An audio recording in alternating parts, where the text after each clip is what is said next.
Βρίσκομαι στην Τενερίφη και αυτό εδώ είναι το νέο 1390 Super Adventure S, η έκδοση Evo που έχει τα πάντα επάνω.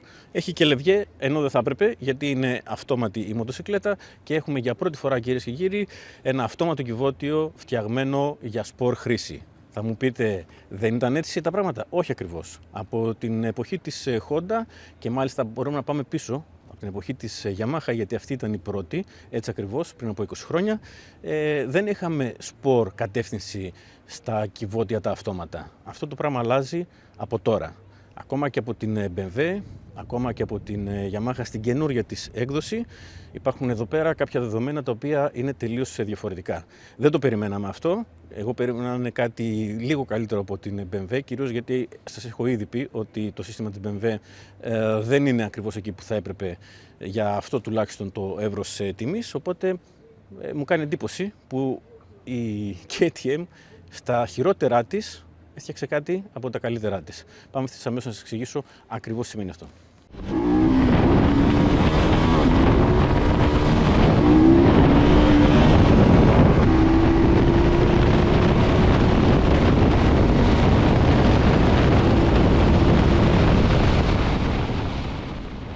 Θα πούμε πάρα πολλά ευθύς αμέσως, αλλά θέλω πρώτα να κάνουμε μια συμφωνία. Θα συμφωνήσουμε εμείς εδώ μεταξύ μας πως όποτε κάποιος από εμάς ακούει κάποιον να λέει πως ήρθε το τέλος της καλύτερης εποχής μοτοσυκλέτας γιατί έχουμε αυτόματα κυβότια ή το τραγελαφικό πως οι αυτόματες μοτοσυκλέτες είναι σκούτερ, θα απαξιώνουμε όπως αρμόζει σε κάθε έναν που εκφράζεται με στερεότυπα, άρα δίχως βαρύτητα λόγου και κυρίως χωρίς να μπορεί να τεκμηριώσει όσα υποστηρίζει.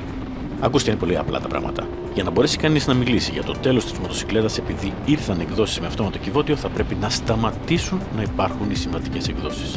Αν ξαφνικά είχαμε μόνο αυτόματα κυβότια, τότε θα μπορούσε να το ισχυριστεί κάποιος αυτό. Αν το λέει τώρα, είναι απλά αστείο. Θα συμφωνήσουμε επίσης πως ούτε για τα επόμενα 20 χρόνια αναμένεται οποιαδήποτε απειλητικό σύμφωνο πάνω από τον καταγάλανο ουρανό στη χώρα των συμβατικών κυβωτίων και πως υπογράφουμε από τώρα για 2 δεκαετίες. Οπότε δεν υπάρχει κανένας απολύτως λόγος ανησυχίας. Όλοι θα μπορούν να αγοράσουν εκείνο που τους αρέσει και ο κόσμος θα ήταν γενικά καλύτερος αν μιλούσαμε για εκείνο που αρέσει σε εμάς, χωρίς να θέλουμε οπωσδήποτε να αρέσει και σε άλλους ή το ακόμη χειρότερο, να αρέσει στους περισσότερους για να αισθανόμαστε εμείς καλά για την επιλογή μας.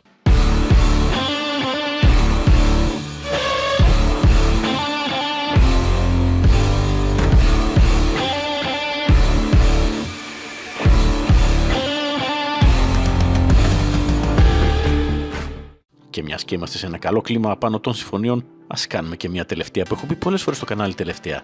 Να μην ξανααναφέρει κάποιος το Απρίλια Μάνα όταν μιλάμε για μοτοσυκλέτες με αυτόματο κυβότιο. Το Μάνα ήταν ένα σκούτερ με CVT μετάδοση. Θυμάμαι ακόμη τα αρνητικά που είχα γράψει στην δοκιμή της τελευταίας του έκδοσης και δεν κάνει σε κανέναν εντύπωση που δεν είχε εμπορική επιτυχία. Σε όσους το αγόρασαν, δεν πρέπει να σας πειράζει αυτό.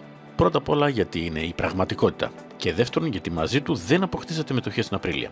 Η γνώμη των μετόχων δεν μας νοιάζει έτσι κι αλλιώς, οπότε προχωράμε λοιπόν παρακάτω. Και αν έχετε απορίες σχετικά με την κατηγοριοποίηση του Απρίλια, δείτε σχετικό πρόσφατο άρθρο στο site του Μοτό που ξεκαθαρίζει το ζήτημα για το ευρύ κοινό. Καθότι οι αναγνώστες της έντυπης έκδοσης έχουν την ανάστροφη πορεία, το γιατί δηλαδή το αναφέρει κάποιος σε μια συζήτηση με μοτοσυκλέτες που έχουν αυτόματο κυβότιο. Μετά από αυτήν τη μικρή αλλά απαραίτητη παρένθεση για να είμαστε όλοι μαζί στην ίδια σελίδα και να μην έχουμε αφήσει κανέναν πιο πίσω και μπερδευτούμε, πάμε στο σήμερα και στο γεγονός πως η KTM, η εταιρεία που θα έπρεπε να είχε κλείσει ή να πουληθεί στην BMW, σύμφωνα με επιφανείς YouTubers που είπαν ένα κάρο μπαρούφες και δεν ζήτησαν ποτέ συγγνώμη για την παραπληροφόρηση που έκαναν μέσα σε ολόκληρο το 2025, αυτή λοιπόν η εταιρεία έβγαλε μετά από τόσα προβλήματα και μετά από τόσο πόλεμο που της έχει γίνει το καλύτερο adventure που είχε ποτέ. Κάθε νέο μοντέλο δεν είναι καλύτερο από το προηγούμενο? Όχι είναι η απάντηση, αυτά τα λένε άλλοι. Εμείς εδώ δεν περιμένουμε να βγει το επόμενο μοντέλο για να πούμε τι χάλια ήταν το προηγούμενο. Τα λέμε εκείνη τη στιγμή και λουζόμαστε τις συνέπειες. Και η KTM έχει πολλές πρωτιές στα αρνητικά. Το πρώτο Super Adventure, το πρώτο των μεσαίων Adventure, πιο πίσω ακόμη το πρώτο των μεγάλων Adventure, το 950, που γιγάντωσε το στερεοτυπικό κάθε τρίτη μάστορα, που συχνά τότε ακουγόταν στις χωμάτινες πίστες ή για τα μεταχειρισμένα Duke. Όταν όμως βγήκε το Adventure 950 ήταν που καταγράφτηκε η γενίκευση του στερεότυπου με την KTM να αντιδρά και να κάνει δωρεάν επέκταση εγγύης στους κατόχους της πρώτης γενιάς ώστε να λυθούν όλα τα προβλήματα. Στο Mega Test, το τελευταίο σύνορο, όταν μπήκαμε Σλοβενία από χώμα, θα θυμάστε που 2 από την ομάδα έχασαν μια ημέρα λύνοντας όλη τη μούρη του Super Adventure για να φτιάξουν ένα νέο διακόπτη, καθώς ο άθλιος δικός του είχε πάρει νερά. Λίγες μέρες πριν από εκείνο το ταξίδι μου είχε πέσει στα πλακάκια ένα πάμφθινο τηλεκοντρόλ γκαραζόπορτας και είχα πρόσφατη την εικόνα του μπουτών που είδα για κεντρικό διακόπτη μοτοσυκλέτας, ο οποίος υποτίθεται πως πρέπει να αντέξει 20 χρόνια στη βροχή. Όλα αυτά έχουν γραφτεί στο μοτό αναλυτικά. Στο μεταξύ, ο παύτινος διακόπτης κατέληγε σε πλακέτα Made in Japan με πυκνότητες Made in Japan για τους μοιημένους που ξέρουν τι σημαίνει αυτό, με εξίσου εντυπωσιακής θωράκης πλεξούδα που για μένα αυτό καθιστά διπλά εξοργιστικό το γεγονός πως η εύρυθμη λειτουργία όλων αυτών στηριζόταν σε ένα μπουτόν με κόστος 5 λεπτά του ευρώ τα 100 τεμάχια. Ό,τι έχουμε πει ως τώρα είναι σχετικό με τη συνολική εικόνα που απόλυτα καθαρά θα έχετε σε λίγο. Γι' αυτό θέλω να κρατήσετε δύο πράγματα που είναι πολύ σημαντικά παρακάτω: το Made in Japan εξάρτημα και τη φθηνία του διακόπτη. Όλη αυτή την ώρα είδατε επίσης και τον τρόπο που οδηγείται το νέο 1390 στην έκδοση Evo με το αυτόματο κυβότιο. Μιλάμε για το πιο σπόρο αυτόματο κυβότιο που έχει μπει ποτέ στην τουριστική κατηγορία μοτοσυκλετών. Δεν έχει καμία σχέση με DCT της Honda. Εκείνο είναι ένα σύστημα πραγματικά άθραυστο και σύνθετο ακριβώς για αυτό το λόγο, για να είναι δηλαδή βέβαιο πως θα κρατήσει περισσότερα χιλιόμετρα από τα πιστόνια. Αλλά το DCT είναι επίσης βαρύ και πιο αργό σε αντιδράσεις. Της BMW αφήστε το καλύτερα. Εκεί έξω θα βρείτε ένα σωρό reviews για το πόσο καλά δουλεύει. Εγώ έγραψα ξεκάθαρα την άποψή μου για όλους αυτούς στο χαρτί. Να μην αλλάζει δηλαδή εκ των υστέρων, στη δοκιμή του 1300 RS που κυκλοφορεί τώρα. Για το αυτόματο κυβότιο του BMW θα πω το εξής περιεκτικά για όσους δεν έχουν διαβάσει τη δοκιμή. Μπορώ να συγχωρήσω ορισμένα μειονεκτήματα που αφορούν τη σπόρη συμπεριφορά συγκεκριμένα στο GS, αλλά σε μια πραγματικά σπορτούρινγκ όπως είναι η 1300 RS δεν γίνεται να τα προσπεράσεις και απορώ πραγματικά με όποιον το κάνει και λέει μετά πως κάνουμε την ίδια δουλειά. Ιδιαίτερα δεν μπορεί κανείς να το προσπεράσει όταν υπάρχει το ακριβώς ανάποδο παράδειγμα, όταν δηλαδή στον κόσμο της μοτοσυκλέτας έχουμε πλέον την έκδοση Evo του Super Adventure. Ο πλοηγός μπροστά μου δεν είναι κάποιος τυχαίος άνθρωπος, είναι ο Γιώκη, την ιστορία του οποίου επίσης έγραψα πρόσφατα στο μοτό. Αυτή είναι η τελευταία του βόλτα με τους δημοσιογράφους. Φεύγει όσο υπάρχουν ακόμη εκπρόσωποι της παλιάς σχολής, όπως είπε χαρακτηριστικά. Εδώ βλέπετε στιγμιότυπα από το αποχαιρετιστήριο πάρτι που του έκαναν τα στελέχη της KTM. Είναι 64 ετών και μπορεί να οδηγήσει τάπα, μιας και είναι πρωταθλητής εντούρο και λογαριάζεται παγκόσμιος, καθώς κέρδιζε σε μια εποχή που δεν υπήρχε παγκόσμιο, αλλά στην ίδια διοργάνωση που εξελίχθηκε σε παγκόσμια. Μπήκε στην KTM σαν αναβάτης, σπούδαζε το βράδυ και το πρωί έκανε προπόνηση μέχρι που μπήκε στο R&D, παντρεύοντας μηχανολογικές γνώσεις με εμπειρία οδήγησης και όλα αυτά πριν τον Πίρερ. Έζησε λοιπόν την πρώτη μεγάλη πτώχευση του 1992 και την απίθανη εκτόξευση τα επόμενα χρόνια. Και για την τελευταία του βόλτα σε παρουσίαση νέου μοντέλου, με διάλεξε μαζί με 3 άλλους για να κάνουμε ένα ξεχωριστό group οδηγώντας μαζί. Είχε βέβαια στόχο να με ξεκάνει στο τέλος του βίντεο η απόδειξη γι' αυτό. Όμως τον αναφέρω διότι το υπόβαθρό του καθορίζει τον τρόπο που αντιμετωπίζει το Evo. Όλη αυτή την ώρα έχει την αυτόματη λειτουργία επιλεγμένη και παίρνει αρκετά ανοιχτές καμπές, κατεβάζοντας πριν την είσοδο μια σχέση χειροκίνητα. Αυτό παρακάμπτει την αυτόματη λειτουργία για 4 δευτερόλεπτα και έτσι μετά την έξοδο η μοτοσυκλέτα συνεχίζει κανονικά να ανεβάζει όπως εκείνη πιστεύει. Ενώ σε διαδοχικές στροφές το σύστημα στηρίζεται στην αναγνώριση των προθέσεων του αναβάτη με βάση το πώς διαχειρίζεται εκείνο την καζιέρα. Το πρόβλημα είναι πως η αυτόματη λειτουργία, ακόμη και στην πιο σπόρη ρύθμιση, ανεβάζει αρκετά νωρίς. Το αυτόματο κυβότιο έχει στόχο να μην ενεργοποιεί συχνά το cam shift. Να μην αλλάζουν συνέχεια προφίλ οι κεντροφόροι, όχι για θέμα αξιοπιστίας, αλλά για να κρατήσει πιο σταθερή την κατανάλωση. Σε ένα δεκάβαλο ταξίδι ή σε τουριστικό ρυθμό είναι η καλύτερη επιλογή αν έχεις πάρει αυτή την έκδοση και όχι το 1390 με το συμβατικό κυβότιο. Εγώ όμως και οι υπόλοιποι πίσω μου που μας αρέσει να έχουμε φρενοκινητήρα και τον πλήρη έλεγχο των αλλαγών, έχουμε συμφωνήσει πως πέρα από τις μηχανολογικές λύσεις που ακολούθησε η KTM και θα δούμε τι είναι αυτό που τις κάνει μοναδικές, είναι δύο πολύ απλές ρυθμίσεις που κανείς άλλος δεν έχει σκεφτεί, οι οποίες όμως απόλυτα διαμορφώνουν τον τρόπο που οδηγεί στη μοτοσυκλέτα και με έκαναν για πρώτη φορά να σκεφτώ τη ζωή μου ως κάτοχος αυτόματης μοτοσυκλέτας. Έχω οδηγήσει όλες όσες έχουν υπάρξει ποτέ και έχω πει για το ποια χρήση προορίζεται η κάθε μία, έτσι ώστε ο καθένας να αποφασίσει μόνος του αν θέλει μία ή όχι. Εγώ δεν θα έκανα αγορά για προσωπική χρήση. Είναι η πρώτη φορά λοιπόν που ένα αυτόματο κυβότιο με έκανε να φαντάζομαι τη συνύπαρξή μας σε καθημερινή βάση και οι δύο αυτές ρυθμίσεις είναι βασικός λόγος. Ρύθμιση πρώτη. Επιλέγεις τι θέλεις να γίνεται στον κόφτη. Εργοστασιακά η επιλογή είναι πως αν έχεις χειροκίνητη λειτουργία, τότε απλά φτάνεις στον κόφτη και μένεις εκεί μέχρι να κόψεις ή να αλλάξεις, όπως δηλαδή συμβαίνει σε όλες τις μοτοσυκλέτες. Φυσιολογικά πράγματα. Αντί γι' αυτό όμως, μπορείς τώρα να επιλέξεις να ανεβάσεις τον κόφτη ακριβώς, χωρίς να παρακάμπτει τη χειροκίνητη λειτουργία. Είναι φανταστικό. Δεύτερο, απλό να το σκεφτείς και να το φτιάξεις, αλλά κανείς δεν το έχει κάνει ακόμα. Είναι πως κατεβάζεις με ανάποδο γκάζι. Με στόχο να κρατήσεις τα φρένα μέσα στη τροφή, το λεγόμενο trail braking, φτάνεις την γκαζιέρα στο 0 λίγο πριν την είσοδο. Εκεί, αν το δεξί χέρι συνεχίσει να περιστρέφει τον grip ανάποδα, όσο με το ένα δάχτυλο φρενάρεις δυνατά, δίνεται η εντολή στο κυβότιο και κατεβάζεις μια σχέση. Έτσι απλά. Με διπλό ανάποδο γκάζι κατεβάζεις 2 και γι' αυτό το λόγο δεν χρησιμοποίησα ποτέ το λευγέ και σπάνια και τα κουμπιά στο τιμόνι. Στο μεταξύ, με εκνεύρισαν πάρα πολύ τα κουμπιά ελέγχου του κυβωτίου γιατί είναι ανάποδα από την long term που έχουμε στο περιοδικό ή ακόμα και από την BMW. Θα πρέπει οι κατασκευαστές να συμφωνήσουν μεταξύ τους αν θα μπαίνει μπροστά το συν ή το πλην, είναι ανόητο να μην είναι το ίδιο σε όλες τις μοτοσυκλέτες. Με αυτές λοιπόν τις δύο επιλογές ενεργείας, δεν ήθελα ποτέ την πλήρως αυτόματη λειτουργία από τη στιγμή που μιλάμε για στενούς επαρχιακούς γεμάτους τροφές και για γρήγορη οδήγηση. Για οποιαδήποτε άλλη συνθήκη, το να αλλάζει τον κόφτη είναι κουραστικό. Τώρα ήταν λυτρωτικό το πόσο γρήγορα μπορούσαν να γίνουν αυτές οι αλλαγές. Από μηχανολογικής άποψης, το κυβότιο της KTM διαφέρει από οτιδήποτε άλλο γιατί έχει φυγοκεντρικό συμπλέκτη. Το σύστημα είναι πάρα πολύ κοντά σε αυτό που εδώ και χρόνια φτιάχνει η Reclus για τις enduro μοτοσυκλέτες. Στο enduro λύνει τα χέρια σε εξαιρετικά έμπειρους αναβάτες. Να ένα ακόμη σημείο για να μην μπει κανείς πως του στερεί από διασκέδαση και στο δρόμο. Είναι μάλιστα τόσο κοντά στην πατέντα της Reclus που η KTM τους έστειλε το σχέδιό της να το αξιολογήσουν πριν το βγάλουν στην παραγωγή. Η απάντηση ήταν πως υπάρχουν πολλές αλλαγές και δεν παραβιάζεται η πατέντα και επιπρόσθετα πως δεν τους βοηθάει και τους ίδιους, καθώς οι αλλαγές αυτές είναι για να αντέχει την καταπώνηση στο σύστημα και να βγάζει πολλά χιλιόμετρα ενώ διαχειρίζεται πολύ μεγαλύτερη ροπή.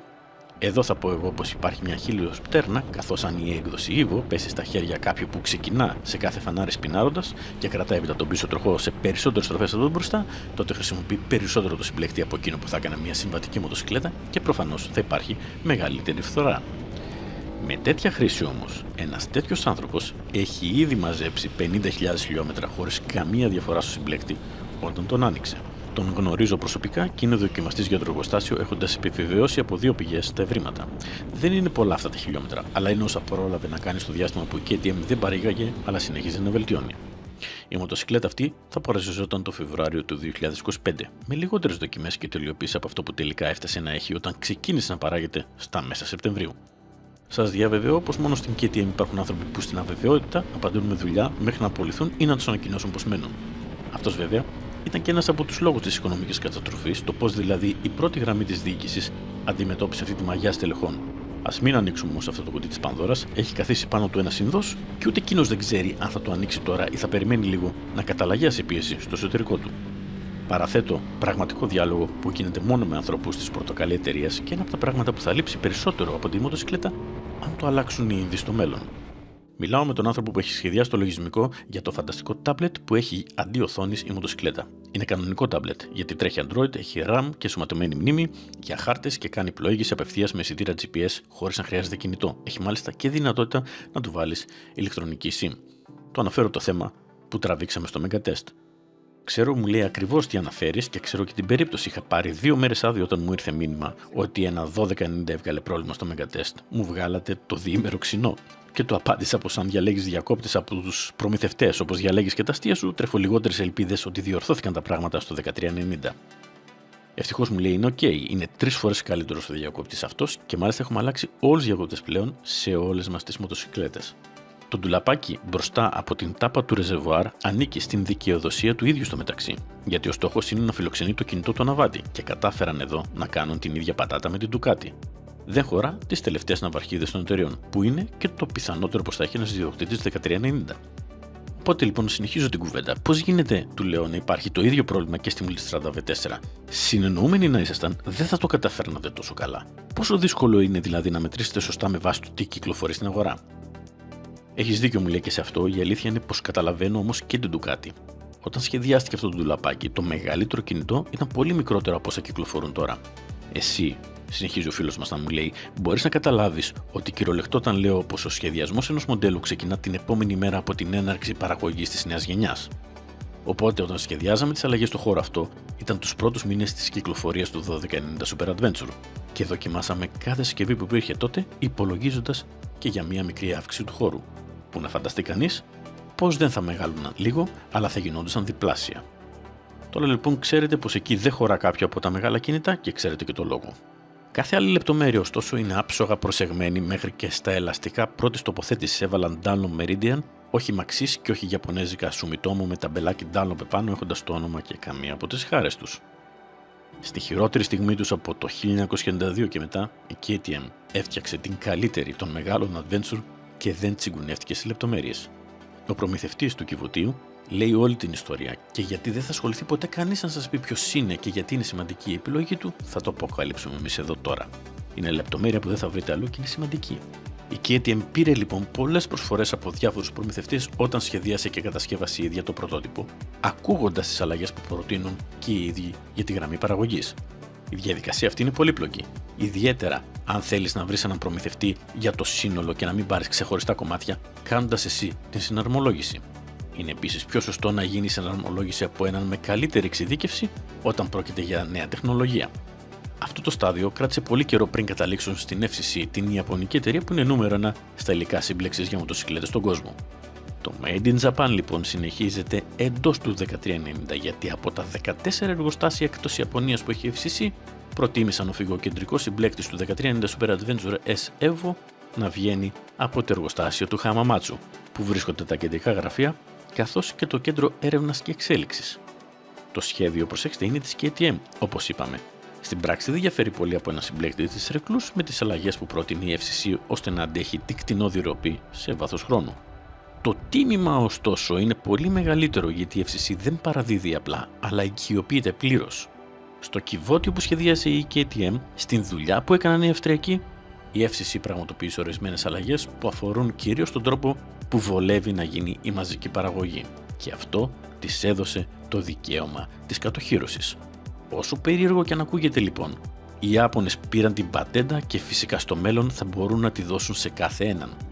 Η Yamaha έφτιαξε το πρώτο αυτόματο κυβότιο για μοτοσυκλέτες πριν από 20 χρόνια και πλέον έχει μια πλήρη σειρά εκδόσεων με αυτόματο κυβότιο που όλες τους θα μπορούσαν να βελτιωθούν στην εκκίνηση και στις μανούβρες από τον φυγοκεντρικό συμπλέκτη της FCC.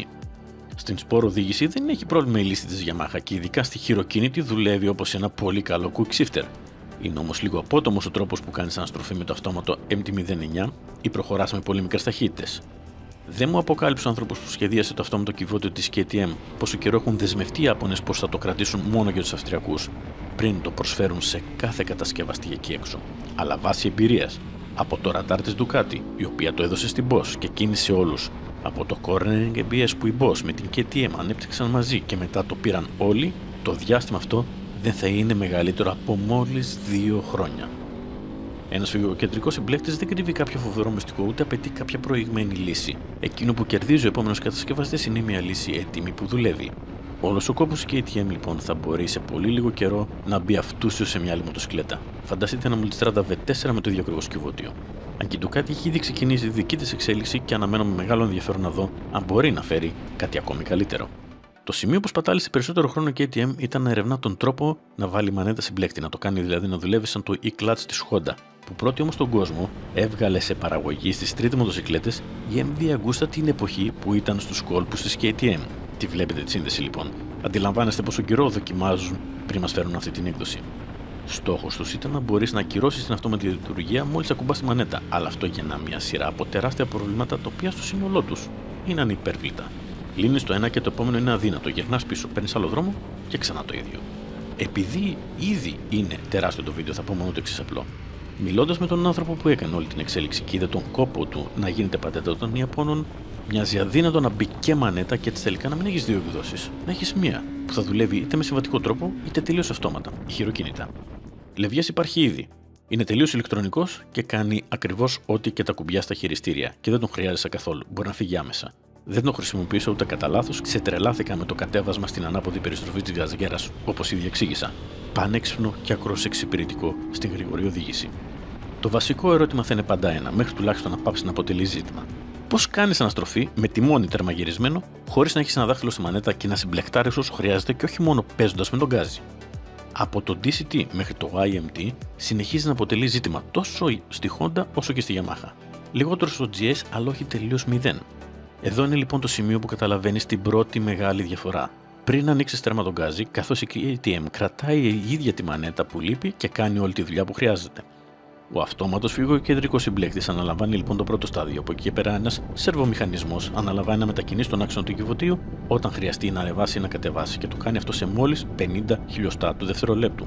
Αυτός ο χρόνος θα αντιστοιχεί σε αλλαγή με χρήση quick shifter. Είναι δηλαδή ότι πιο γρήγορο υπάρχει στην κατηγορία. Για να μπορούν να γίνουν οι αλλαγές, θα πρέπει αναγκαστικά να αλλάξει το παραδοσιακό πρώτη κάτω και όλες επάνω και να μετακινηθεί η νεκρά κάτω από την πρώτη. Ακόμη πιο κάτω είναι η θέση παρκαρίσματος που κλειδώνει τη μετάδοση και δεν τσουλάει μοτοσυκλέτα παρκαρισμένη. Είναι επίσης και ένα πολύ δυνατό αντικλεπτικό σύστημα, καθώς δεν γίνεται να την πάρουν κάνοντας πατάκι με Beverly στις 3 η ώρα το βράδυ, όπως έχει ήδη φανεί από τις πρώτες αποτυχημένες απόπειρες στα αυτόματα GS που πήγαν να κλέψουν στην Ελλάδα. Μόνο να τις φορτώσουν σε βανάκι μπορούν, κάτι που μειώνει την ευελιξία τους. Από την άλλη όμως, αν κάτι πάει στραβά, δεν μπορείς ούτε κι εσύ να σμπρώξεις τη μοτοσυκλέτα. Και αν αυτό σου συμβεί σε καφετέρια στα νότια προάστια, εντάξει, μόνο η ντροπή είναι το πρόβλημά σου. Άλλωστε, θα λένε και κάτι που δεν έλεγαν πριν. Μια απλή Τρίτη είναι που έπρεπε να πας στο μάστορα. Αν σου συμβεί όμως ανεβαίνοντας για Κασμίρ την ώρα που Ινδία και Πακιστάν αποφάσισαν για μια ακόμη φορά να κονταροχτυπηθούν και μείνεις ακίνητο στο κέντρο ενός διαλόγου που διεξάγεται με ΑΚ47, τότε μπορεί να μην έχεις χρόνο ούτε να απαρνηθείς την αντικλεπτική ικανότητα. Για την ιστορία πάντως, εμείς τέτοιο πρόβλημα είδαμε στη Long Term MT-09. Έμεινε στο φανάρι με πρώτη και τέλος. Ούτε να σμπρώξεις για να πας στο πεζοδρόμιο δεν μπορούσες. Οι Ιάπωνες μας είπαν εμάς πως δεν το έχουν ξαναδεί. Και μετά την αλλαγή του μηχανισμού του πύρου δεν το έχουμε δει ούτε κι εμείς. Αν λοιπόν δεν ξεκλειδώσει, δεν την πηγαίνεις και πιο κάτω. Δεν χρειάζεται να βάλεις μπροστά για να μπει η νεκρά, αλλά χρειάζεται να ξεκλειδώσεις και πατώντας το φρένο, οποιοδήποτε από τα δύο, μπορείς να βάλεις νεκρά ή αντίστοιχα να κατεβάσεις την μπαρκ, κλειδώνοντας έπειτα τη μοτοσυκλέτα.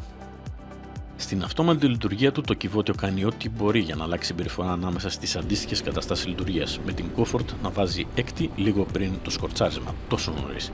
Ενώ η Sport δεν πηγαίνει μέχρι τον κόφτη, βιάζεται και αυτή να ανεβάσει. Το σύστημα της KTM έχει στο μεταξύ πολύ ισχυρό kickdown, αλλά και πάλι η χειροκίνητη λειτουργία είναι η καλύτερη για επαρχιακό με πολλές σφιχτές στροφές. Στο ταξίδι το κυβότιο συνδυάζεται με το Adaptive Cruise Control και κατεβάζει ακόμη και μέχρι την πρώτη. Μπορεί δηλαδή να ακολουθήσει ροή σε αυτοκινητόδρομο που φτάνει ακόμη και την στάση, αν αυτή η στάση είναι έως 3 δευτερόλεπτα. Όχι να σταματήσει σε φανάρι δηλαδή. Αν λοιπόν μπροστά επιβραδύνουν για κάποιο λόγο, εσύ δεν χρειάζεται να κάνεις το παραμικρό και η μοτοσυκλέτα θα επιταχύνει εκ νέου μέχρι τα 160 που μπορείς να το έχεις ενεργοποιημένο το Adaptive Cruise Control. Να το ξαναπεριγράψω λίγο για να έχετε την εικόνα. Βάζεις Adaptive Cruise Control μέχρι τα 160 και είσαι στο αριστερό ρεύμα. Μπροστά υπάρχει ξαφνικά κίνηση και αρχίζουν να μειώνουν ταχύτητα. Πέφτουν στα 140, μετά στα 120, λίγο αργότερα στα 90 χιλιόμετρα ανά ώρα, συνεχίζουν να επιβραδύνουν και πηγαίνουν στα 50, μετά 30 και για 2 δευτερόλεπτα σταματάς και τελείως. Ο δρόμος όμως μπροστά ανοίγει, το εμπόδιο που δημιούργησε αυτή την κίνηση είναι πλέον πίσω και από τα 30 λοιπόν που μόλις έχει φτάσει επιταχύνεις ξανά μέχρι τα 160. Όλο αυτό το διάστημα δεν έχεις κάνει απολύτως τίποτα, απλά κρατάς το τιμόνι, κοιτώντας στο εσωματωμένο GPS για το πού θα κάνεις την επόμενη στάση για ανεφοδιασμό ή υπολογίζοντας πόσες ώρες ακόμη θα οδηγήσεις. Η μοτοσυκλέτα από έκτη έχει κατεβάσει σταδιακά μέχρι και πρώτη. Έμεινε και τελείωσε κίνητη για δευτερόλεπτα τη μοναδική στιγμή που εσύ κινήθηκες για να κατεβάσεις πόδι και έπειτα έβαλε ξανά έως και έκτη. Αν εδώ βρίσκει κανείς την ευκαιρία να πει ότι χάλασε ο κόσμος και αφαιρούνται πόντι από την οδήγηση, δεν θα αντιταχθώ σε αυτό. Μην το κάνετε ούτε κι εσείς, αφήστε το να το πει. Απλά ως ο τύπος που έχω κάνει 1800 χιλιόμετρα σε μία ημέρα και οι αναγνώσεις θα θυμάσαι σε τι αναφέρομαι, δηλαδή σε ένα 24ωρο γιατί η ημέρα έχει φαγωθεί, θέλω να τονίσω πως τα συστήματα αυτά δεν είναι φτιαγμένα για να πηγαίνεις Πατραθήνα και σίγουρα όχι Πύργου Καλαμάτα, αλλά για να πηγαίνεις από τη Γερμανία στην Νότια Ιταλία ή την Ισπανία, όσο το δυνατόν πιο γρήγορα, με στόχο να έχεις περισσότερο χρόνο στον προορισμό σου και να απολαύσεις η διαδρομή και την οδήγηση της μοτοσυκλέτας εκεί και όχι στο ενδιάμεσο. Ενεργοποιώντας τις δύο επιλογές που ανέφερα στην αρχή, έχεις την μία αυτόματη λειτουργία. Είναι ένας δικός μου αδόκιμος όρος, όχι της KTM, αλλά θεωρώ πως έτσι μπορείτε να το κάνετε εικόνα πιο εύκολα. Ό,τι επιλογές κάνεις στο νέο μενού, ακόμη και τις απενεργοποίησεις του traction control, πλέον η μοτοσυκλέτα δεν θυμάται όταν σβήνεις και για μένα η επιλογή της αλλαγής των κόφτη έμεινε μόνιμα για όλη τη διαδρομή. Χρόνια θυμάμαι να τους παρακαλώ να θυμάται η μοτοσυκλέτα την επιλογή του traction control και η απάντηση ήταν πως για νομικούς λόγους της Ευρωπαϊκής Ένωσης δεν μπορούν να κάνουν κάτι. Θα πρέπει να το απενεργοποιήσεις κάθε φορά που βάζεις μπροστά. Επειδή από κανόνες τίποτα δεν άλλαξε, μάλλον κάποιος αποφάσισε στην KTM να δώσει άλλη ερμηνεία σε όλα όσα είχε διαβάσει και το πήρε πάνω του. Επιτέλους, μιας και η δύναμη της μοτοσυκλέτας είναι όμορφα χωρισμένη στις μεσαίες στροφές εξαιτίας της Cam Shift τεχνολογίας που αλλάζει το προφίλ των κεντροφόρων στις 6.500 στροφές και έτσι δεν είναι απαραίτητο να κρατάς ψηλά τις στροφές για να γεύεσαι τη δύναμή της. Μιλάμε για τις περιπτώσεις που πηγαίνεις πολύ γρήγορα όμως, όπως μόνο μία Adventure με 173 ύπους μπορεί να πράξει, εκμεταλλευόμενοι ένα set να αναρτήσουν φτιαγμένων για το σκοπό αυτό και ένα πλαίσιο προερχόμενο από μία μοτοσυκλέτα για πίστα, ανήκοντας κατά περίεργο τρόπο τόσο στη Supersport όσο και στη Superbike. Σε αυτή την τόσο ειδική περίπτωση, βλέπει κανείς και το μόνο λόγο να αποκτήσει το μεγάλο Adventure αντί του μεσαίου. Ακριβώς για αυτή την υπερβολή στον γκάζι. Το που θα το εκμεταλλευτεί κανείς και με ποιο τρόπο είναι μία τελείως διαφορετική κουβέντα από το τι μπορεί να κάνει η μοτοσυκλέτα αυτή. Κρατώντας τον γκάζι τέρμα ανοιχτό, η αλλαγή στον κόφτη έχει ιδιαίτερη σημασία και γι' αυτό και βρίσκεται εκεί ως επιλογή. Εκεί βρίσκω μεγαλύτερο νόημα σε αυτόματα κυβότια, περισσότερο δηλαδή από την ευκολία στο σταμάτα ξεκίνα. Εγώ το βλέπω με τον τρόπο που υπάρχει στα σπορ αυτοκίνητα, όπου το χειροκίνητο κυβότιο χάνει πλέον σε ταχύτητα. Και αν αυτό μπορούμε τελικά να το έχουμε στη μοτοσυκλέτα χωρίς να χρειάζεσαι το seamless κυβότιο όπως τα MotoGP, τότε έχουμε το καλύτερο δύο κόσμων. Μου είχε πει κάποτε ο LPL, ο Large Project Leader λοιπόν του HRC, πως το κυβότιο των MotoGP κοστίζει 100.000 ευρώ ως κατασκευή, βάζοντας όλη τη διαδικασία μαζί με τα υλικά. Ως τελικό κόστος, όπου η εξέλιξη επιμερίζεται ανά μονάδες που έχουν κατασκευαστεί, αφήστε το, μετράμε σε εκατομμύρια και δεν τα παραλέει. Οπότε, ας αφήσουμε τα Superbike κατά μέρος, τουλάχιστον προς το παρόν. Μαζί με την αλλαγή στο προφίλ των κεντροφόρων, για να έχεις πάντα την κατάλληλη απόκριση, το Super Adventure είναι μια πολεμική μηχανή με όρθια θέση οδήγησης. Ταξιδεύεις σαν λιμουζίνα με περίπου την ίδια άνεση και σε έναν επαρχιακό απλά έχεις μια από τις ταχύτερες μοτοσυκλέτες με τεράστιες δυνατότητες. Δεν μπορεί να γίνει καλύτερα. Η τεχνολογία CamShift θέλει από 3 έως 5 χιλιοστά του δευτερολέπτου για να κάνει την αλλαγή. Και ρωτώντας να μάθω για ποιο λόγο είναι τόσο ομαλή, ενώ πρακτικά δεν υπάρχει μηχανολογική διαφορά από αντίστοιχα συστήματα, ουσιαστικά πάλι έναν σερβομηχανισμό έχουμε, ο οποίος εμπλέκει ένα δαχτυλίδι με χαραγμένη τεθελασμένη διαδρομή. Όταν ενεργοποιηθεί, μετακινείται τους κεντροφόρους χωρίς να έχουμε κάτι νέο σε ιδέα, αλλά η αίσθηση είναι ομαλότερη. Να λοιπόν το μικρό μυστικό που πάλι δεν το βρείτε αλλού. Την KTM αποφάσισα να μην κάνουν αλλαγή ταυτόχρονα και στους δύο κυλίνδρους, παρόλο που δεν ανακοινώνουν κάτι τέτοιο. Το δεύτερο προφίλ μπαίνει 300 στροφές αργότερα από τον πίσω κύλινδρο και αυτό έχει πραγματικό αποτέλεσμα στην πράξη, καθώς αντιλαμβάνεσαι ομαλότερα την αλλαγή στην απόκριση.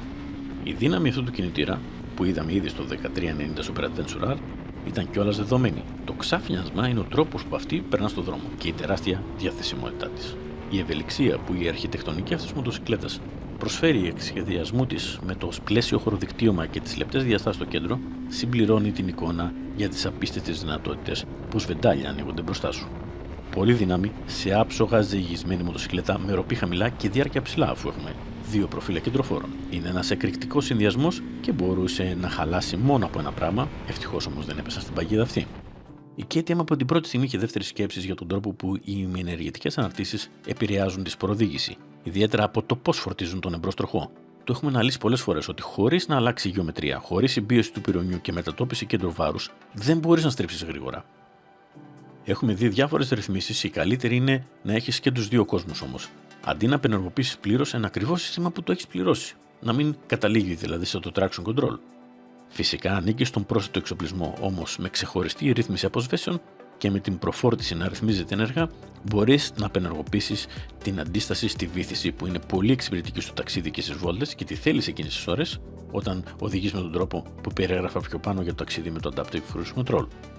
Αυτή η φανταστική επιλογή μας δίνει τα καλά δύο κόσμων και ήταν άλλη μια επιλογή που αποθήκευσα. Οι ημιενεργετικές αναρτήσεις έχουν νέους αισθητήρες που μετρούν τις διαδρομές των αναρτήσεων και την επιτάχυνση προς κάθε κατεύθυνση και ενεργούν σε πυρήνη νέας φιλοσοφίας που ρυθμίζεται από το εσωτερικό των καλαμιών. Όσο όμως αυξάνει τη δύναμη και όσο οι αναρτήσεις προσαρμόζονται στο να μπορούν να την αξιοποιήσουν, τόσο φτάνει στα όρια του πλαισίου. Έχουμε απίστευτη απόκριση που φτάνει στον πίσω τροχό με περισσότερη αμεσότητα από ποτέ. Έχουμε πίσω ελαστικά που μπορούν να τα απεξέλθουν και αναρτήσεις που σε βοηθούν να κρατήσεις τον γκάζ ανοιχτό μέχρι την κορυφή της στροφής. Αυτό εξηγεί πλήρως γιατί η KTM αύξησε την στρεπτική ακαμψία του πλαισίου κατά 73%. Είναι ένα νούμερο που τους έβαλαν να το γράψουν. Την πρώτη φορά που το άκουσα, διέκοψα ρωτώντας αν εννοεί 17 ή 13%, όπως για παράδειγμα είναι η αλλαγή ακαμψίας των διαμήκη άξονα. Για να τελειώσουμε τα νούμερα, η πλευρική ακαμψία έχει επίσης αυξηθεί κατά 23%.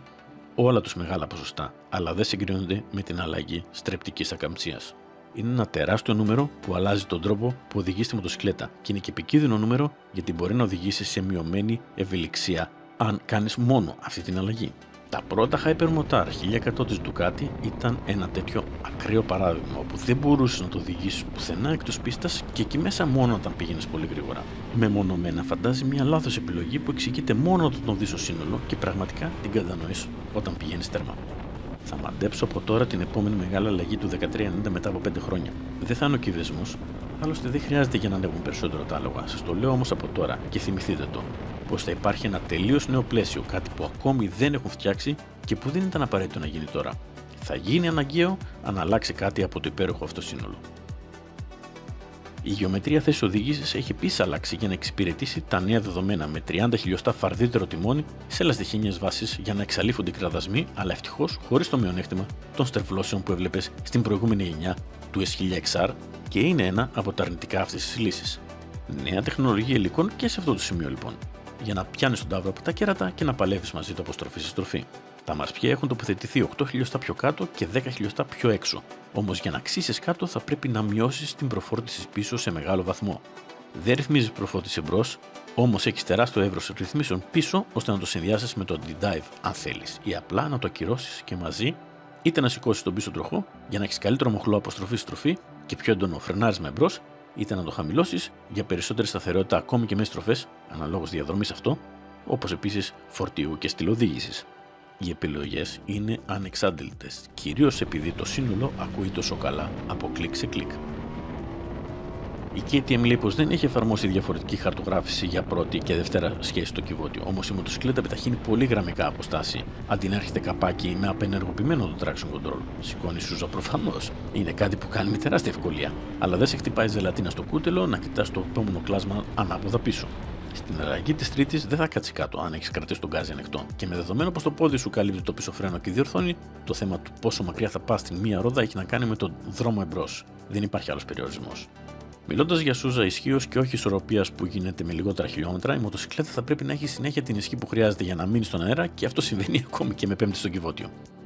Τόσο στα ηλεκτρονικά των αναρτήσεων όσο και στον γκάζι υπάρχει επιλογή για εκτός δρόμου κίνηση και μάλιστα επιβεβαίωση της KTM πως τα πράγματα είναι καλύτερα από πριν για την έκδοση S όταν φυσικά μιλάμε για έναν απλό χωματόδρομο. Αν θέλεις κάτι περισσότερο, τότε υπάρχει η έκδοση R, η πιο εξωφρενική on-off που έχει φτιαχτεί ποτέ. Το έχω πει πολλές φορές. Αν δεν είσαι ο Χρήστος ο Μπέρτς ή ο Παύλος ο Τάρες, δεν θα κάνεις με αυτές τις μοτοσυκλέτες τίποτα περισσότερο από μια απλή διάσχεση χωματόδρομου.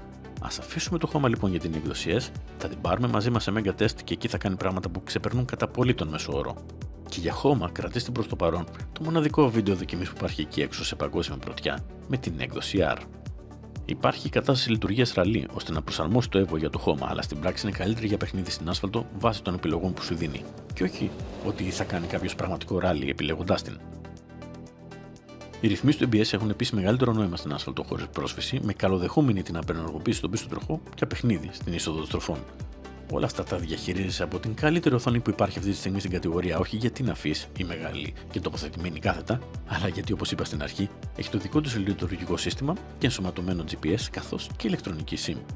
Ακόμη και χωρίς τηλέφωνο λοιπόν, όχι απλά κάνεις πλοήγηση, αλλά κατεβάζεις και ενημερώσεις χαρτών, ενώ επιλέγεις εσύ τον τρόπο που θα μοιράζονται αυτές οι πληροφορίες στον διαθέσιμο χώρο της οθόνης. Θέλεις να έχεις μικρή ένδειξη ταχύτητας και στροφόμετρου επάνω και τα 2/3 όλης της οθόνης να τα καλύπτει ο χάρτης πλοήγησης? Θέλεις λιγότερο με άλλο συνδυασμό? Το ρυθμίζεις σαν παράθυρο όπως θα κάνεις και με ένα τάμπλετ. Κατά βάση είναι ένα τέτοιο με 3 GB μνήμης RAM και 32 GB αποθήκευσης που επαρκούν για χάρτες πάρα πολλών χωρών. Στο μέλλον θα είναι εύκολο να στείλεις από το κινητό σου το αρχείο GPS με τη διαδρομή και τα σημεία ενδιαφέροντος, αλλά δεν το έχουν ακόμη έτοιμο. Προς το παρόν μπορείς απλά να του πεις πού θέλεις να πάει, πράγμα που δουλεύει σε κεντρικούς δρόμους μια χαρά, αλλά για τον πραγματικό ταξιδευτή χρειάζεσαι και τη δεύτερη επιλογή. Επειδή ζήτησα να δω την beta έκδοση στα δικά τους κινητά και είδα ότι είναι ήδη πλήρως λειτουργική, μπορώ να πω ότι είναι κάτι που θα το δούμε σύντομα. Με πλήρη συνδεσιμότητα και αναγνώριση των ελληνικών χαρακτήρων ώστε να μην σε παίρνουν τηλέφωνο αφές αποθηκευμένες στα ελληνικά και εσύ διαβάζεις ιδεογράμματα Αιγύπτου, η οθόνη των 8 inch με τα 256.000 χρώματα είναι αυτή τη στιγμή ό,τι καλύτερο υπάρχει.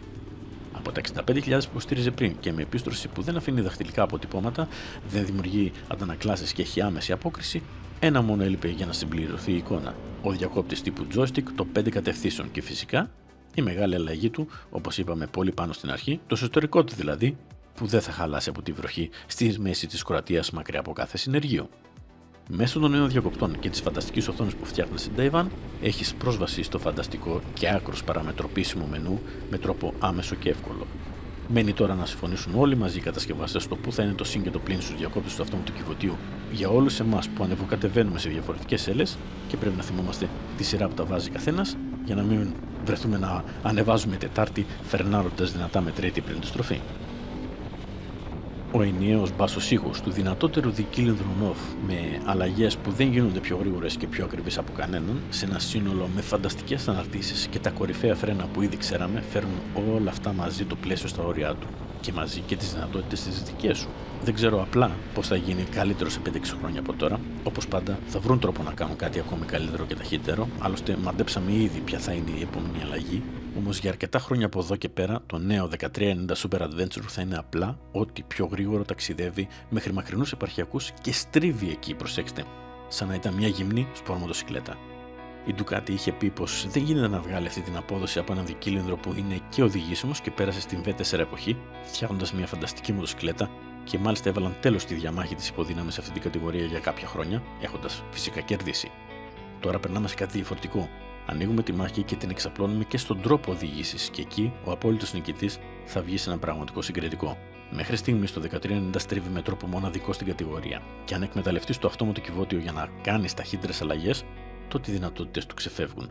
Σε ένα μέρος όπου δεν υπάρχουν διασταυρώσεις, αλλά ούτε και πανίδα οποιασδήποτε μορφής, όπου δεξιά είναι σε ορισμένα σημεία γκρεμός απευθείας για τον Ατλαντικό ωκεανό και αριστερά έχει μόνο λάβα ηφαιστείου και τίποτα περισσότερο, ο μοναχικός δρόμος σε αφήνει να συγκεντρωθεί σε αυτόν, εάν έχεις ήδη δει το άγριο τοπίο και περπατήσεις σε αυτό που ο κυβερνήτης στα Κανάρια νησιά προωθεί ως το κοντινότερο τοπίο του Άρη που υπάρχει στη γη. Θα σας αφήσω λοιπόν με την πρόκληση του Γιόγκη, όταν η KTM πήρε την απόφαση να μας αμολύσει χωρίς πλοήγο σε μια φανταστική και μοναχική διαδρομή που μιλά από μόνη της για το τι μπορεί να κάνει αυτή η μοτοσυκλέτα.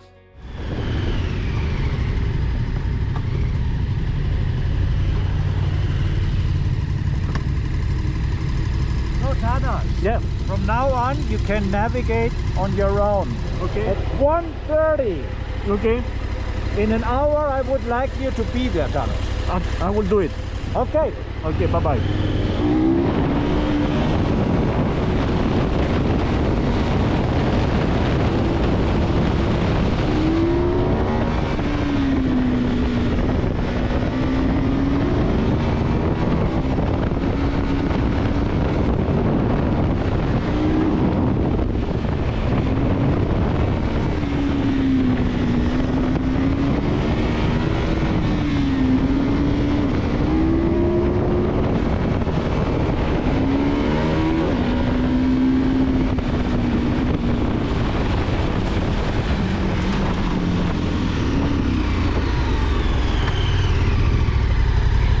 Do me a favor. Can you register my time? He told me do it in 1 hour. I have done it in 35 minutes. Okay. Can you please register? Ένα από τα καλύτερα λοιπόν μηχανικά σύνολα αυτή τη στιγμή σε δικύλινδρο με αυτά τα κυβικά. Αυτή ήταν η πιο αναλυτική παρουσίαση, θεωρώ, που μπορούσαμε να ετοιμάσουμε. Ελπίζω να την διασκεδάσατε και επειδή δεν το λέμε συχνά, δεν σημαίνει ότι πρέπει να το κάνετε. Εγγραφείτε λοιπόν στο κανάλι για να μην χάνετε όλα όσα ανεβάζει το Μοτό. Τα λέμε στο επόμενο.